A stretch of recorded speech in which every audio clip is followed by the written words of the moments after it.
여호와께서 여호사밧과 함께 하셨으니 이는 저가 그 조상 다윗의 처음 길로 행하여 바알들에게 구하지 아니하고 오직 그 부친의 하나님께 구하며 그 계명을 행하고 이스라엘의 행위를 좇지 아니하였음이라. 사랑과 은혜 많으신 주님 감사합니다. 하나님의 온전한 능력이 저에게 임하길 원합니다. 하나님을 온전히 의지하길 원합니다. 사람에게 아버지 의존케 하지 마시고 저희들의 지혜와 지식을 저희들이 신뢰하지 않게 해주시고 오로지 기도하는 가운데 저에게 주시는 하나님의 생명의 말씀을 온전히 의지하고 믿고 따를 수 있는 영혼이 될 수 있도록 아버지 역사해 주실 줄 믿사오며 모든 말씀 예수 그리스도 이름으로 감사하며 기도했습니다. 아멘. 감사합니다. 사람이 생각을 했었을 때 딱 합리적인 게 있어요. 이성적이고 합리적이고 딱 이게 맞다. 이게 딱 맞다가 들어가면 어떤 일이 벌어지냐면 하나님 앞에 기도를 안 해요. 굳이 할 필요가 없는 거예요. 딱 봤을 때 맞으니까. 근데 하나님은 안 그러실 수도 있거든요. 근데 사람은 우리가 뭐든지 조그만 것에서부터 다 기도하는 습관을 우리가 가져야 될 수 있습니다. 조그만 거 하나를 내가 결정하더라도 하나님 앞에 기도할 수 있는 이런 습성 참 필요해요. 뭐든지 조그만 거라도 하나님 앞에 물어볼 수 있는, 그리고 저녁이 되면 그날의 하루를 꼭 돌아보는 그러한 습관을 우리가 꼭 가질 필요가 있습니다. 제가 저번에 얘기했는데 드라마 미생이라고 아세요? 미생 보셨어요? 임시완이 주인공으로 나오잖아요. 그 사람이 평생을 바둑만 뒀던 사람이에요. 바둑만 뒀기 때문에 이 사람은 일반 기업체에 들어가서 잘 못할 거라고 다들 생각을 하잖아요. 근데 이 바둑이라고 하는 것은 굉장한 수싸움이에요.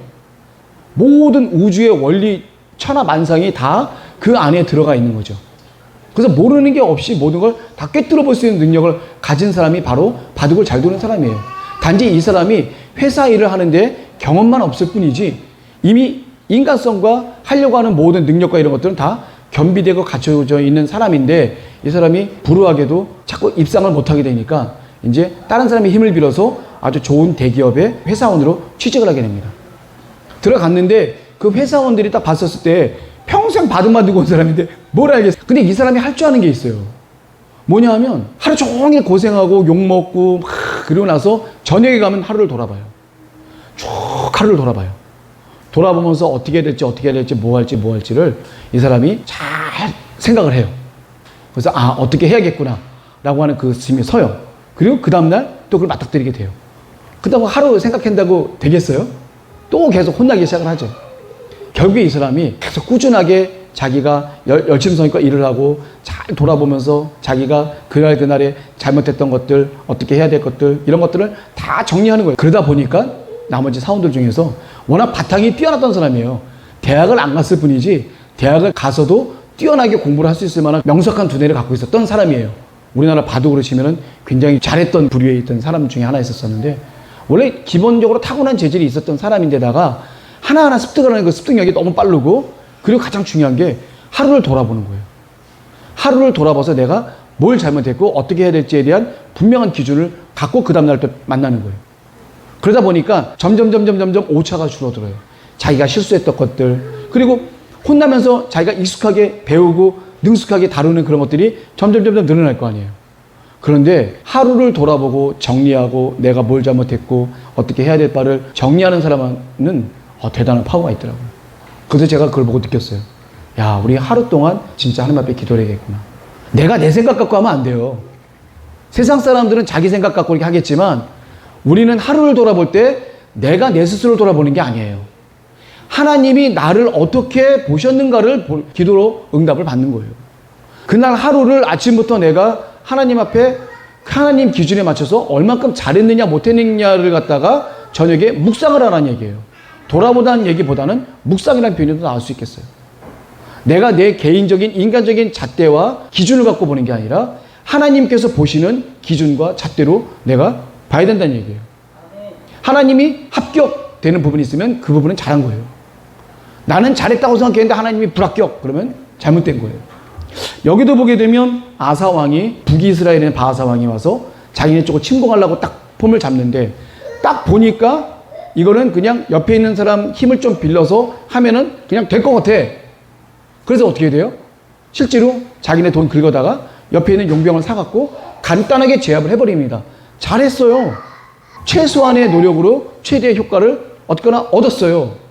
근데 선지자가 와서 잘못했다고 얘기를 하는 거예요.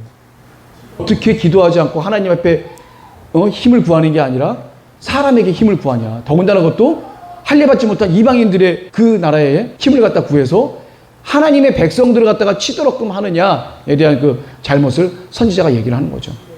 인간적으로 봤을 때는 합리적이었어요. 편한 방식으로 내가 원하는 것을 쟁취했어요. 그게 하나님 보기엔 잘못됐다는 얘기예요. 그래서 저희도 이 왕들을 갖다 보면서 제가 느낀 게 뭐냐면 우리가 하루를 돌아보는데 내 기준과 잣대로 돌아보지 마. 하나님이 말씀과 규례와 율례와 하나님의 법도로 내 하루의 일생을 돌아봐야 된다. 하나님이 주시는 말씀이 있잖아요. 이 성경에 써있는 하나님의 말씀. 그 기준을 놓고 봤을 때 내가 합당하냐. 오므리 왕조의 아합 왕이면 어떻게 보면 이 주변에 많은 영향력을 끼쳤던 군사력으로도 엄청나게 셌던 그 왕인데도 불구하고 열왕기서나 역대기서에는 아예 세지도 않았지만 열왕기서에도 보게 되면 최고로 악한 왕으로 낙인이 찍혀요. 엄청나게 부강하고 군사력도 세고 아주 강한 그리고 주변에 많은 이름을 날렸던 북이스라엘의 최고 가는 왕인데도 하나님 보시기에는 합당하지 않은 거예요. 예레미야 선지자가 썼다고 가정한다면 이 선지자님이 봤었을 때는 아합 왕은 최악의 왕인 거예요. 아무리 군사력이 강하고 주변의 모든 정세에 다 했다 할지라도 하나님을 섬기지 않고 바알왕을 섬기고 그 부인이 엄청난 이교자잖아요. 이세벨이라고 하는 엄청난 그 부인의 말에 휘둘려갖고 하나님을 완전히 멀리해버리는 이런 삶 가운데 있는 모든 부와 권력과 명예는 아무 의미가 없다. 하나님이 인정하지 않는 이런 거는 의미가 없다라고 딱 판단이 됩니다. 그런데 제가 이 왕들을 갖다 이렇게 보니까 우리가 하루를 돌아봐야겠다.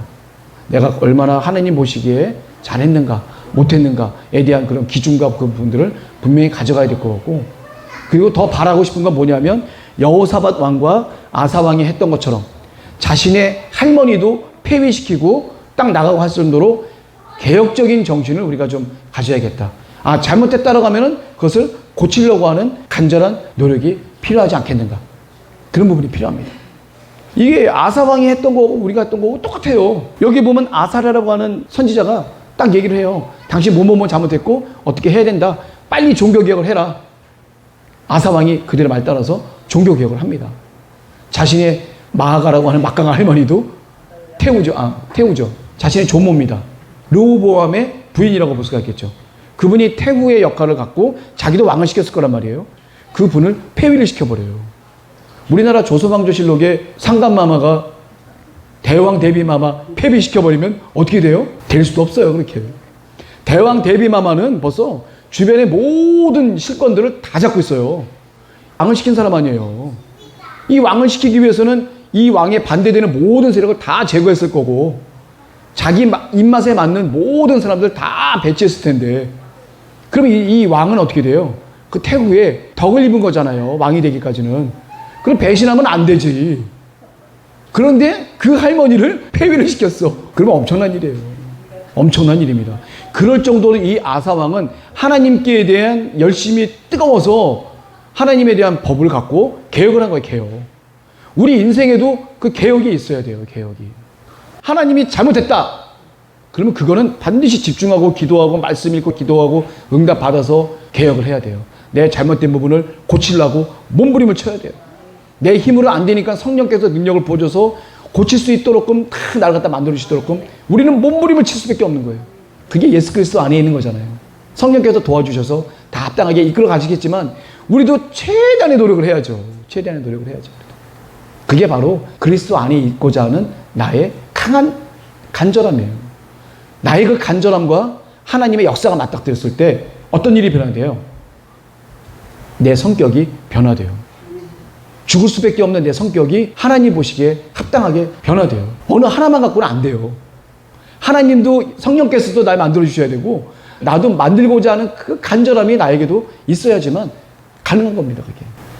우리가 이 왕들을 보면서 제가 느낀 게 이게 필요하다.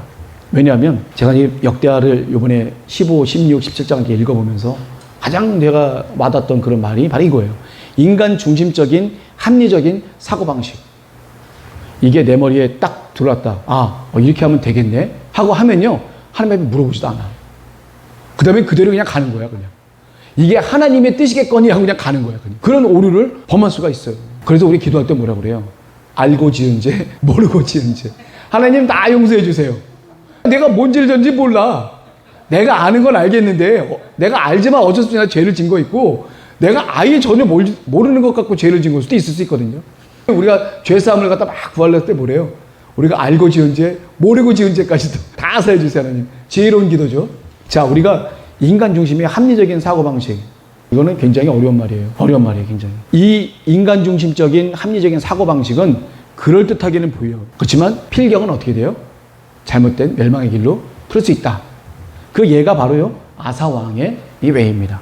자, 아사왕이라고 하면은 하나님의 은혜 가운데 크게 개혁을 했죠. 산당도 없애려고 노력을 했고, 주상도 파하고, 그냥 하나님의 말씀대로 이렇게 나가려고 했던 분이 아사왕이었어요. 자기 아버지 아비야보다도 더 뛰어난, 제가 아까 3대 왕까지 했잖아요. 그게 히스기야, 요시야, 그 다음에 여호사밧. 이게 요 다음에 4대 왕이 있어요. 여호사밧. 유명한 왕입니다. 그런데 굳이 4명까지 하자 그러면 바로 이게 아사왕이에요. 4대 왕까지 하자 그러면.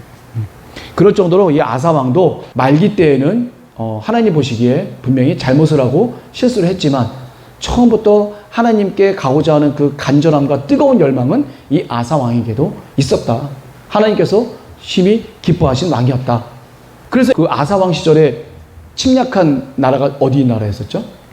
구스왕 세라라고 아시죠? 들어보셨죠? 14장에 나오는 구스왕 세라. 저번 주에 했던 겁니다. 구스왕 세라가 100만의 대군을 몰고 이 나라로 쳐들어오게 됩니다. 100만이 온다 그러면 어떻게 되는 거예요? 100만 한번 보셨어요? 100만? 광화문에 정광훈 목사님 했었을 때 진짜 보면 쫙 끝까지 보이지도 않아. 그게 100만도 안 된대요.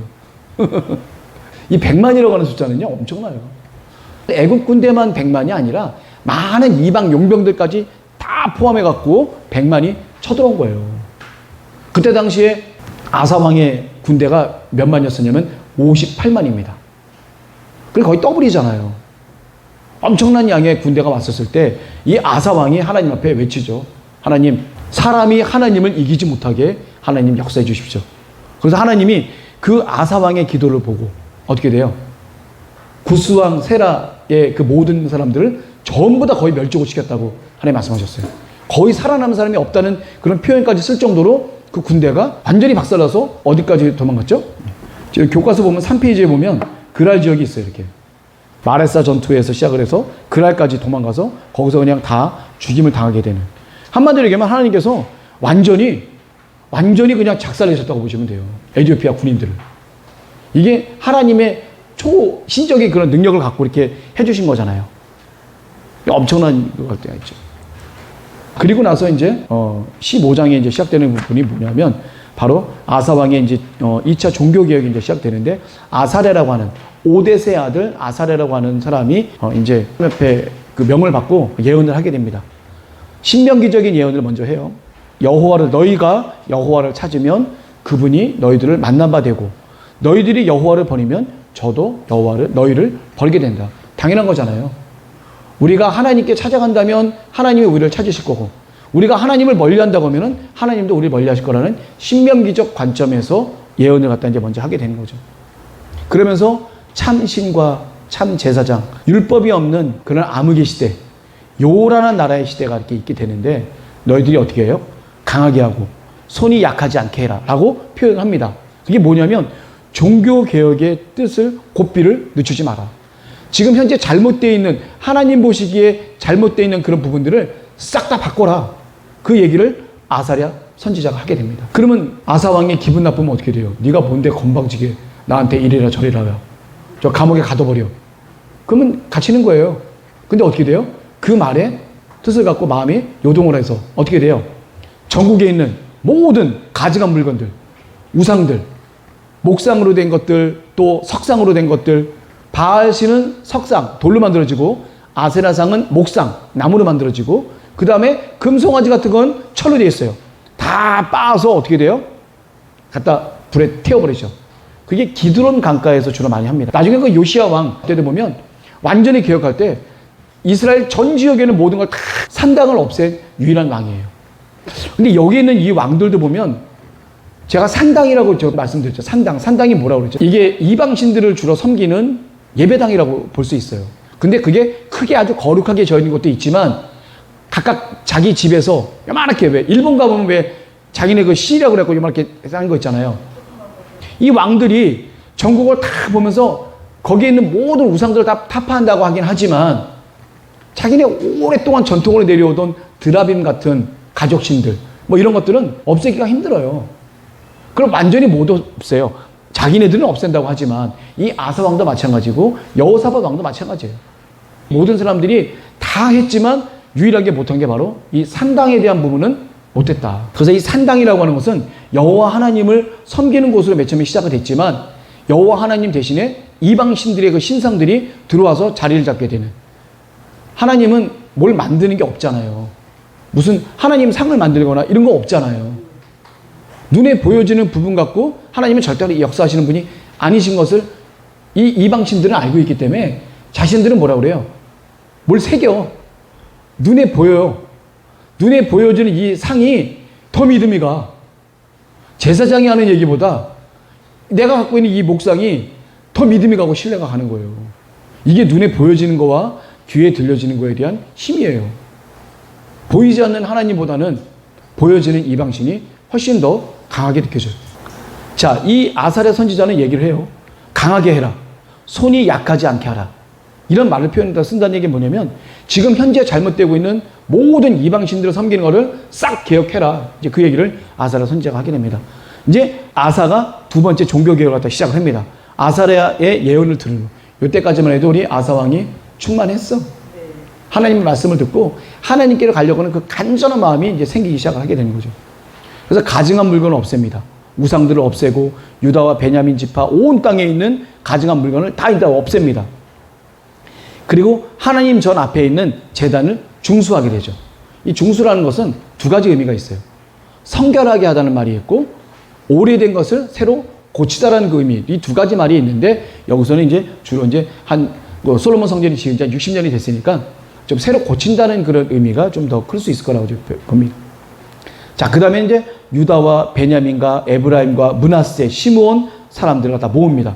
백성들을 결집한 거죠. 결의를 다지기 위해서 백성들을 결집해요. 근데 이때 보게 되면 유다와 베냐민은 남유다 지파 사람들이었는데 여기 보게 되면 에브라임과 므낫세와 시므온 사람들이 있단 말이에요. 에브라임과 므낫세는 북이스라엘 사람들인데 이 사람들을 어떻게 모았겠어요? 이 에브라임과 므낫세는 북이스라엘에 있었지만 그 중에서 어떻게 돼요? 아사왕의 종교개혁에 감복을 하고 나도 여호와 하나님을 믿겠다고 하는 그 사람들이 많이 내려오게 돼요. 그 사람들을 다 모으는 거예요. 지금 아사왕이 다 결집을 시키는 거예요. 예, 종교적으로. 그리고 이 시므온 지파 사람들, 이 시므온 지파 사람들은 원래 유다 지파 사람들 그 밑에 살던 사람들이에요. 네게부 지역이라고 그러죠. 그 이스라엘이라는 나라 맨 밑에 아주 정말 척박한 땅이에요. 물 없는 그런 척박한 땅에 살았던 사람들이 바로 이 시므온 지파 사람들인데 이 시므온 지파 사람들이 다윗 시절부터 자꾸 땅을 뺏겨. 유다 지파 사람들한테 땅을 갖다가 흡수당해. 그러니까 자신의 정통성을 지키기 위해서 어떻게 돼요? 그 땅에 있지 못하고 어디로 가게 되면 북쪽으로 이동을 하게 돼요. 그 북쪽으로 이동했던 시므온 지파 사람들이 상당수가 됐었습니다. 그래도 하나님을 경배하고자 했던 그 시므온 지파 사람들도 아사왕이 앞에 이렇게 모이게 되는 거예요. 모이게 된 계기가 뭐예요? 아사왕이 하나님 앞에 바로 섰기 때문에 그래요. 하나님의 규례와 율례와 법도대로 하나님의 율법대로 내가 하겠다고 딱 바로 서니까 온 곳곳에 공표를 하니까 뭐 남이고 북이고 할 것 없이 하나님을 경배하려고 했던 사람은 다 모이게 되는 거예요. 다 모이게 되는 겁니다. 그래서 그 사람들을 갖다가 다 모아서 결집을 시키죠. 그리고 아사왕 15년 3월 이걸 시완월이라고 그래요. 3월을 히브리력을 보면 5월에서 6월 이게 오순절이 포함된 그 월입니다. 예루살렘에 그 사람들 다 집결시키고 어떻게 돼요? 제사를 드려요. 하나님 앞에.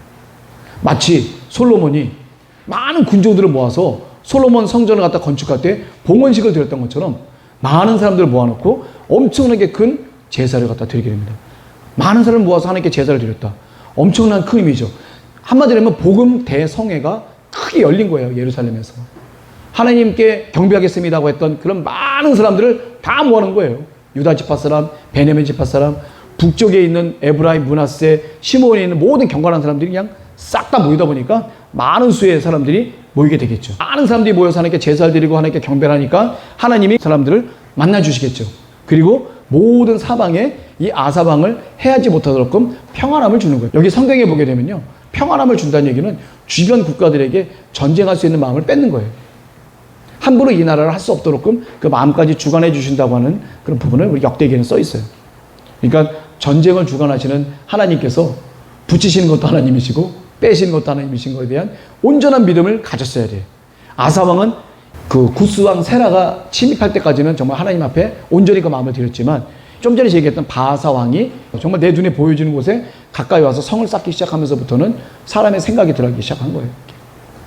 자, 그 다음에 아사가 했던 그 종교 개혁 중에 하나가 큰 게 뭐냐면 바로 할머니 마아가라고, 이 태우죠, 태우 이분. 어머니로 모친으로 나와 있는데 어머니가 아니에요. 정확히 얘기하면 할머니입니다, 할머니. 르호보암의 부인이죠. 그 아들 아비야의 부인이었으면 자기 어머니지. 그게 아니라 르호보암의 부인이었죠. 그러니까 어떻게 보면 압살롬의 손녀딸이에요. 압살롬의 손녀딸. 압살롬의 딸이 다말이라고 있는데 우리엘이라고 하는 사람과 결혼해서 이 마아가를 갖다 낳게 됩니다. 이 마아가가 르호보암하고 결혼해서 아비야를 낳게 되는 거죠. 그 아비야에서 나온 사람이 바로 아사입니다. 이 아사가 3대 왕이에요. 르호보암이 1대, 그 다음에 아비야가, 열왕기에는 아비얌으로 표현되어 있는데 아비야가 2대 왕, 그리고 아사가 3대 왕. 자, 그래서 우상을 찍고 빠서 예루살렘 옆에 보면 간헐천, 한 5km 정도 되는 그 간헐천, 그 기드론 시내가에서 다 빠갖고 거기서 다 불태워버립니다.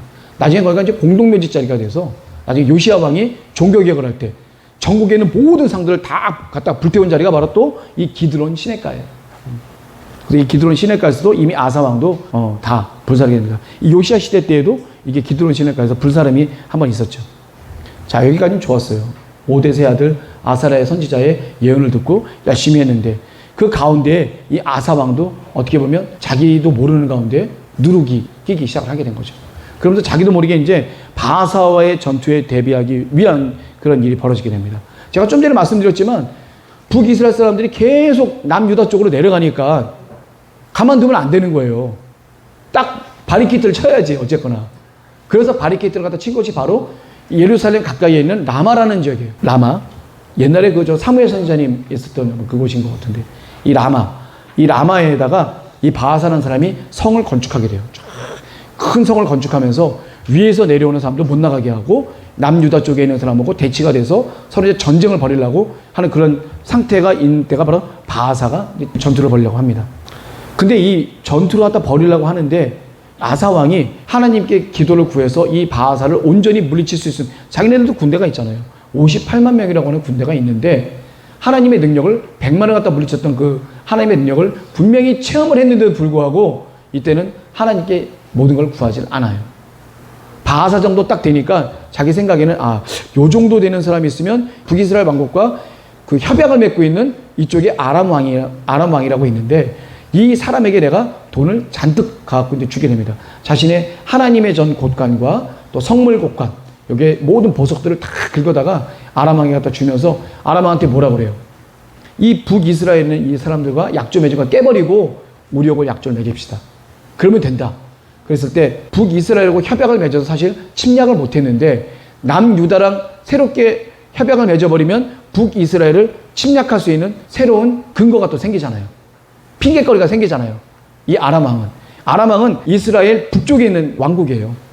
그 왕국이 좀 약간 세력이 좀 커졌습니다. 그래서 세력이 커서 아람 국가에 있는 벤하닷이라고 하는 그 왕에게 원조를 갖다 요청하게 된 거죠. 이때가 바로 아사왕 26년입니다. 이 성경에는 36년으로 되어 있고 35년 되어 있는데 실제로 표현이 조금 잘못된 것 같아요. 6년은 표현돼야 될 것 같아요. 왜 그러냐면 바하사가 아사왕 36년에 전쟁을 벌인다 이런 표현이 되어 있거든요. 근데 실제로 바하사는 아사왕 26년에 죽습니다. 36년까지 못 가요. 26년이에요. 25년, 26년. 실제로 보면 그렇습니다. 여기 보면 제가 표에 나와 있죠? 아마 여기 나와 있을걸요?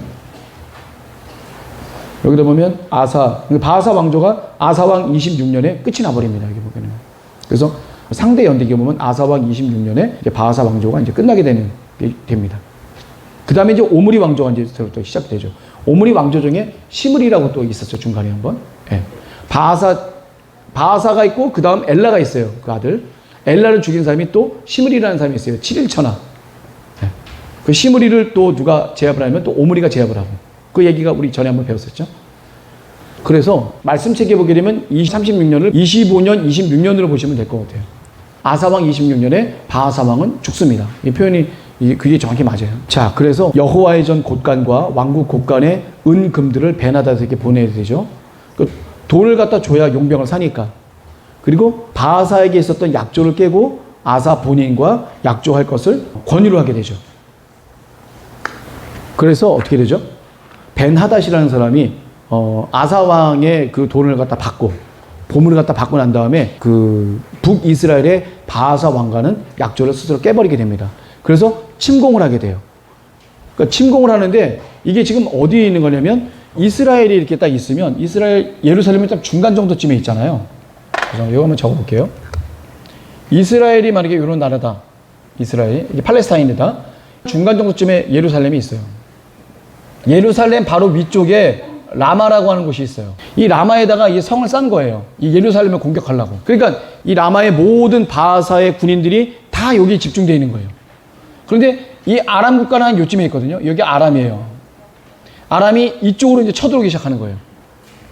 그 쳐들어오는 지역이 바로 이온, 단, 아벨마임, 납달리에 있는 모든 국고성. 그러니까 이 북쪽 지방에 있는 도시들이에요. 다 북쪽 지방.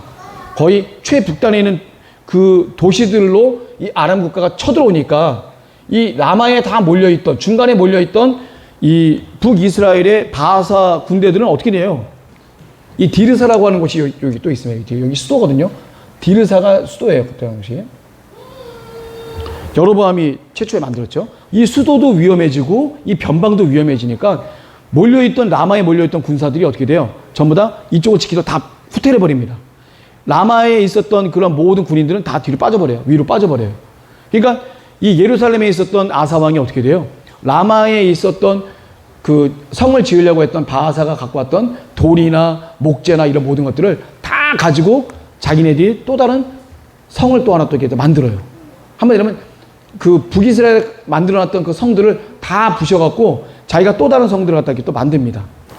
거기서 게바라는 곳과 미스바라는 그 지역에다가 새롭게 건축을 해버려요. 자기네가 한 돈으로 들인 게 아니라 바하사가 놓고 간 그 모든 목재하고 석재를 갖다가 다 그냥 갖다 쓴 거예요. 그냥 말 그대로. 근데 여기서 이렇게 보게 되면 아사가 이제 라마를 건축하던 돌과 제목으로 게바와 미스바에다 이제 건축을 하게 됩니다. 이게 딱 하고 나니까 어떻게 돼요? 아사가 생각했던 대로 그냥 됐어요.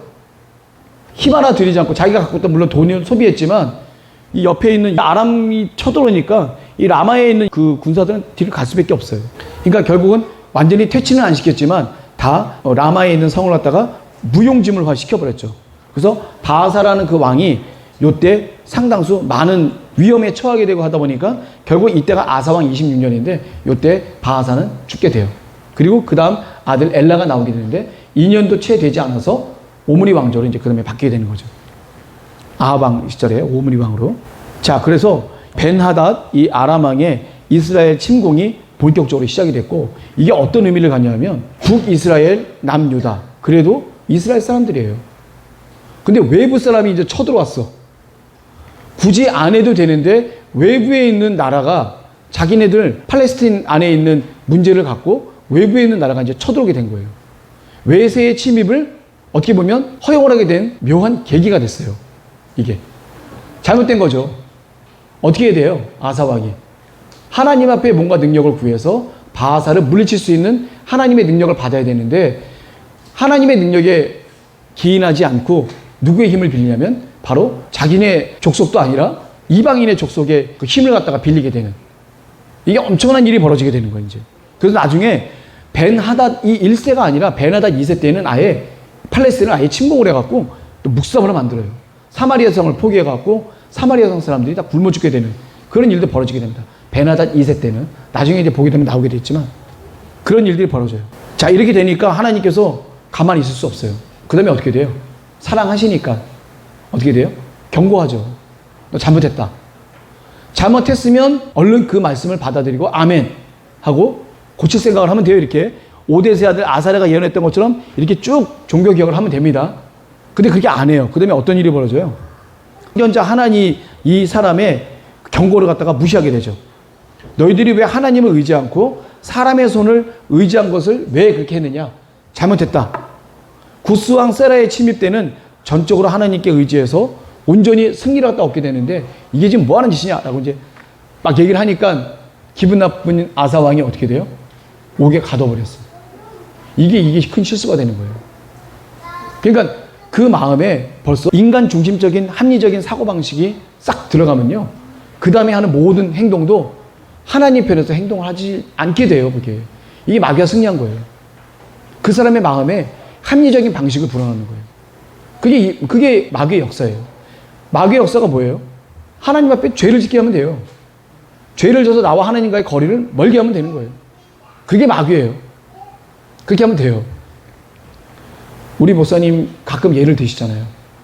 어느 친척분이 와갖고 52주 한 주 빠지지 않고 다 말씀을 선교했으니까 요번 주 한 주만 다른 목사한테 좀 부탁하고 나하고 같이 좀 어디 좀 여행 좀 가자고. 사탄아 물러가라. 물론 그분한테 그렇게 직접 얘기하진 않으셨겠지만 하여튼 저희들 들을 때는 사탄아 물러가라. 왜냐면 해야 될 분명한 사명이 있는 거죠. 그럴듯합니다. 다 하니까 한 주 정도는 부목사한테나 딴 목사한테 그 설교를 맡기고 한 주는 좀 쉴 수 있는 거 아니야.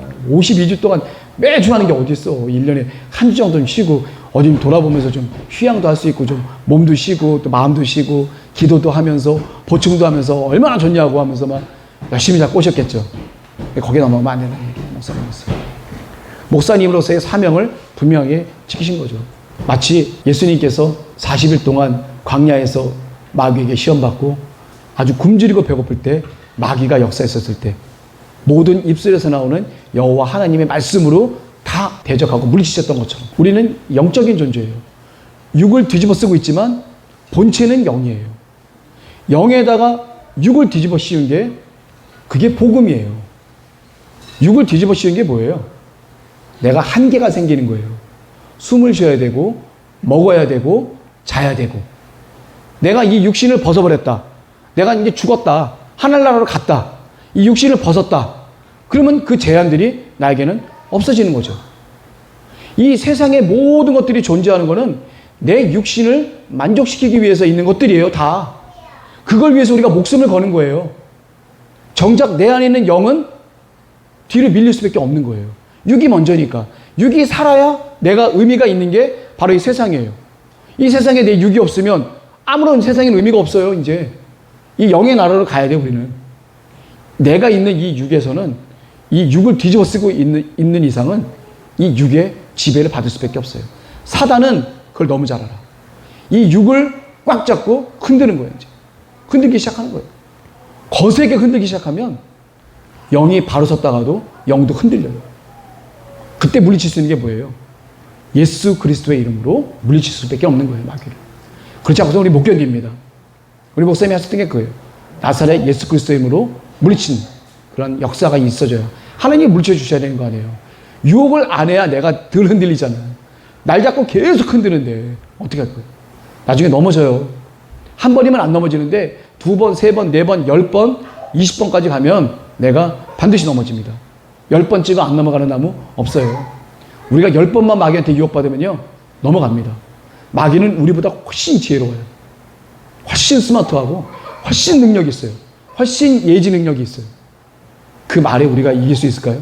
안 됩니다. 이 아사는 그러지 못했어요. 그러니까 이때 당시 아사는 하나님한테 구했었어야 돼. 그 방법을 받아서 그 방법대로 밀고 나갔었어야 돼요. 그게 바로 마귀를 이길 수 있는 유일한 힘이었어요. 이때 했잖아요. 구스왕 세라 때 했었잖아. 하나님 앞에 온전히 믿고 기도하고 살려달라고 했었을 때 하나님이 해주셨잖아요. 그 방법을 그대로 쓰면 되는데 왜 바하사 때는 또 다른 방법을 썼냐 이거예요. 마귀의 유혹에 빠질 수밖에 없던 거예요. 아사는 마귀의 계략에 빠져서 하나님께 죄를 지을 수밖에 없는 그런 상황을 가져갔습니다. 아사 왕을 사랑하는 하나님께서는 이 선지자를 주셨는데 이 선견자 하나님조차도 감옥에 가둬버리죠. 그리고 선견자 하나님을 따랐던 의견을 따랐던 몇몇 많은 백성들을 어떻게 돼요? 강제로 제압을 해요. 고문을 하고. 그런 행동을 했던 그 아사가 과연 성공했겠어요? 자, 이제 아사 왕이 죽음으로 갑니다. 중요한 게 뭐냐면 병이 들었어. 병이 들었는데 히브리어로 보게 되면 달아 없어지다라는 그 표현의 말을 써요. 아사 왕이 걸린 그 병이 히브리 말로 이렇게 보게 되면 달아 없어질 정도로. 한마디로 뭐냐면 너무 간지러워서 막 긁는 병 있잖아요. 피부병. 그거 걸린 것 같아요. 내가 봤을 때. 주석서에도 그렇게 나와 있습니다. 그러니까 아사 왕이 그 병에 걸렸는데 하나님께 먼저 그것을 구하지 않고 누구한테 구해요?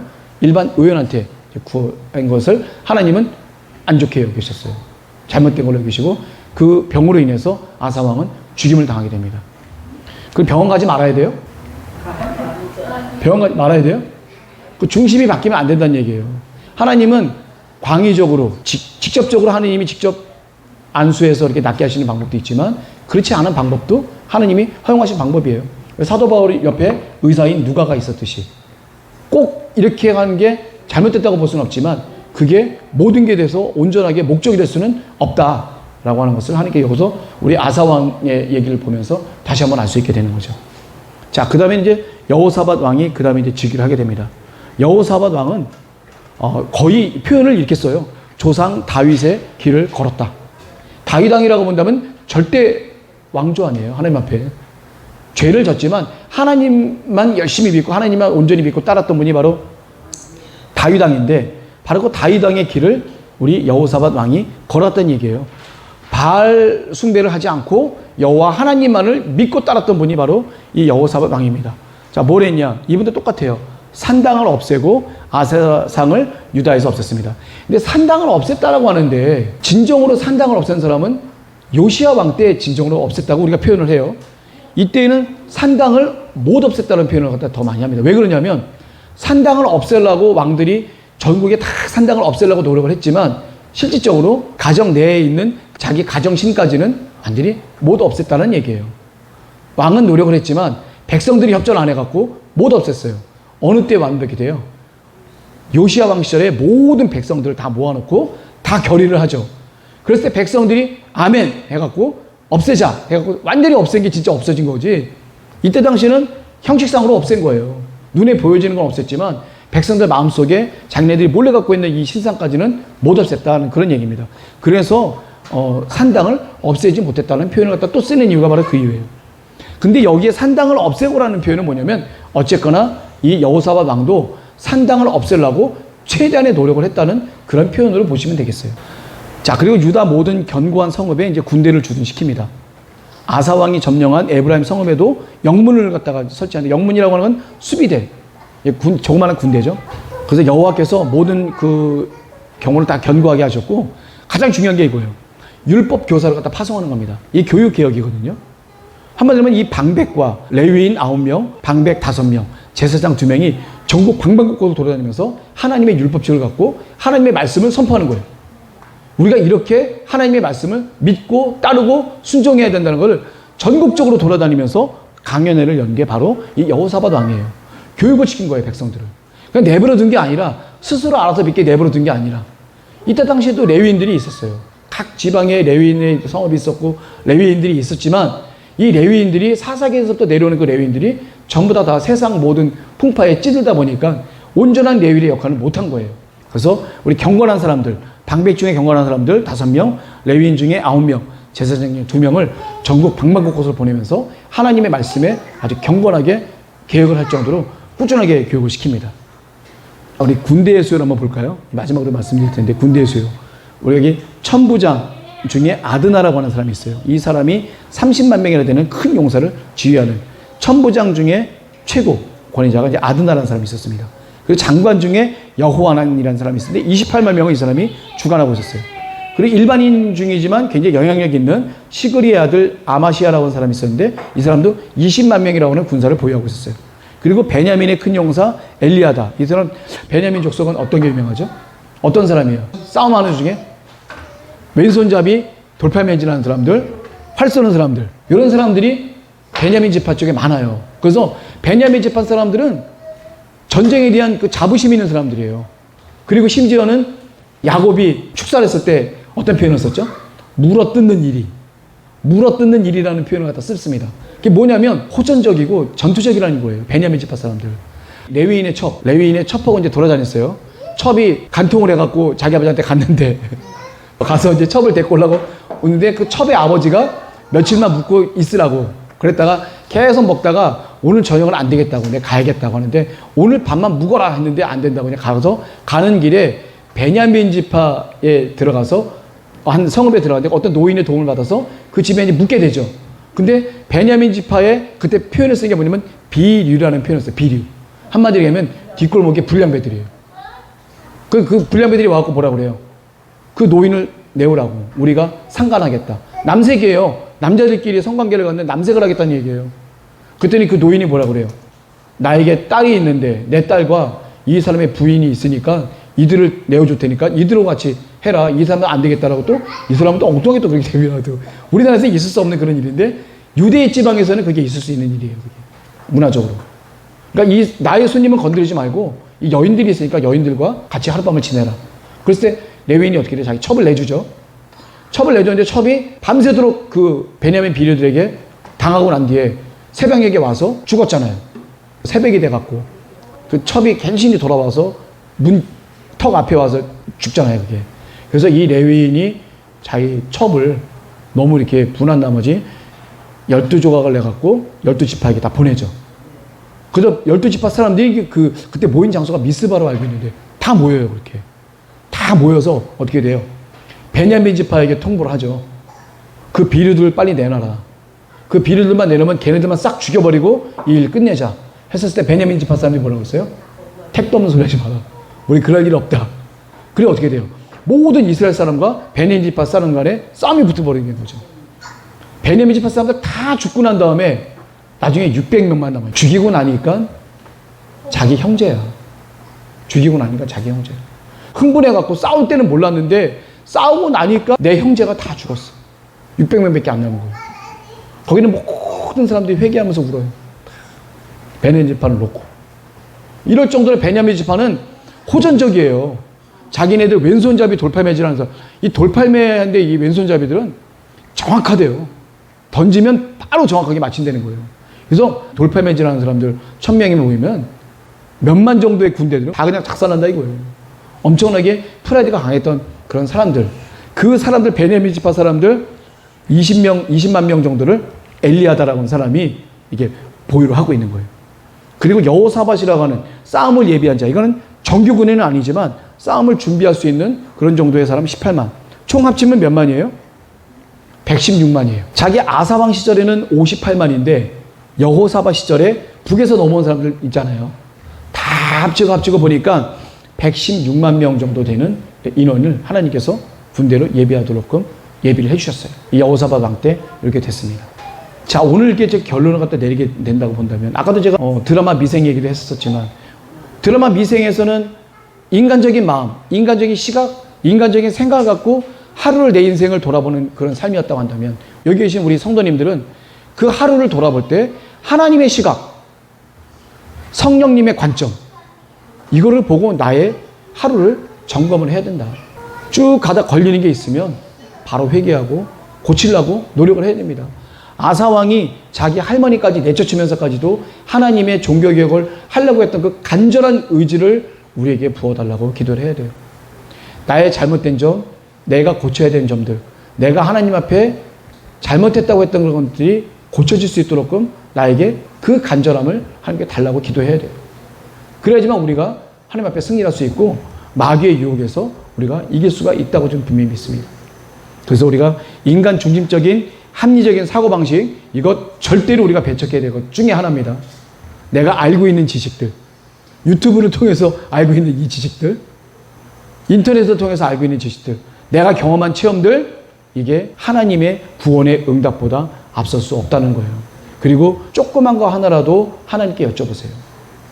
그 조그만 거 안 여쭤보는 것부터 나와 하나님과의 거리는 멀어지기 시작하는 거고 금이 가기 시작하는 거라고 분명히 저는 믿습니다. 조그만 거를 경히 여기면 큰 것에서 더 위태로울 수가 있어요. 조그만 거 하나, 나의 조그만 문제, 나의 조그만 결정, 나의 어떤 모든 것들 다 다 우리가 기도로서 모든 게 다 하루가 완비가 될 수 있어야지만 조금씩 하나님 보시기에 우리가 변화된 삶을 살 수 있을 거라고 믿습니다. 우리도 노력해야 돼요. 몸부림을 쳐야지. 하루를 돌아보는 것도 내가 시간을 내야 되고, 내가 생각을 해야 되고, 내가 기도를 해야 되고, 이런 그런 막대한 노력을 내가 해야 돼요. 그래야 내가 변화되지. 성령의 역사하심과 나의 간절함이 맞닥뜨려야 변화되죠. 나는 하지 않고 어느 날 갑자기 하나님 변하게 해주세요라고 변화돼요, 그게? 그게 그렇지 않습니다. 나의 간절함이 성령의 역사에 딱 맞닥뜨려줘야 돼요. 그래야 성령의 불, 스파크가 일어날 수 있습니다. 우린 그게 필요해요. 우리의 간절함, 우리의 노력, 이런 모든 것들이 여기서 보면 인간 중심적인 합리적인 사고방식을 이길 수 있는. 그래서 제가 드릴 말씀이지만 너무 많이 배워서 너무 많이 하는 것도 사실은 하나님 보시기에는 걸림돌이 될 수가 있어. 좀 하나님 보시기에는 좀 바보가 좀 돼야 될 것 같아요. 그래서 그걸 표현을 어린아이와 같은 믿음이라고 표현하죠. 어른들은 많은 걸 알고 있지만 어린아이들은 단순해요. 그냥 요거 하나 모르면 요거 하나 물어보고, 저거 하나 모르면 저거 하나 물어보고, 요런 습관들 하나님 앞에 별거 아니지만 조그만 거 하나라도 다 여쭤보면서 물어보면서 할 수 있는 그러한 것들이 하나님을 우리가 온전히 믿어드리고 하나님을 온전히 대접해드리는 거라고 저는 생각합니다. 그거 하지 않고 내가 내 마음대로 하면 그게 대접이에요? 뒷방 노인네 만드는 거지. 하나님을 뒷방 노인네 만들어서는 안 돼요.